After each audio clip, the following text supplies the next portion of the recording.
આ તરફ વિનેશ ફોગાટ પર રાહુલ ગાંધીએ પણ એક પોસ્ટ કરી છે અને વિનેશનું અયોગ્ય જાહેર થવું દુર્ભાગ્યપૂર્ણ ગણાવ્યું છે રાહુલ ગાંધીએ। આ સાથે જ દેશની દીકરીને ન્યાયની આશા હોવાની વાત રાહુલ ગાંધીએ કરી।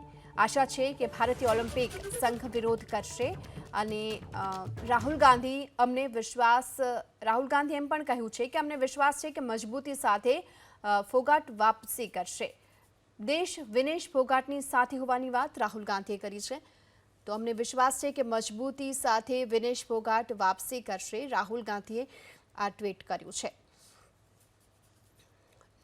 તો વિનેશ ફોગાટને જ્યારે હાલમાં રાહુલ ગાંધીની આ પોસ્ટ તેના પર સામે આવી છે અને પૂરી આશા તેમણે વ્યક્ત કરી છે કે ભારતીય ઓલિમ્પિક સંઘ આ નિર્ણયને મજબૂત રીતે પડકારશે અને દેશની દીકરીને ન્યાય અપાવશે। આ સાથે તેમણે એમ પણ લખ્યું છે કે વિનેશ હિંમત હારનારાઓમાંથી નથી, અમને વિશ્વાસ છે કે તે વધુ મજબૂત રીતે મેદાનમાં પરત ફરશે।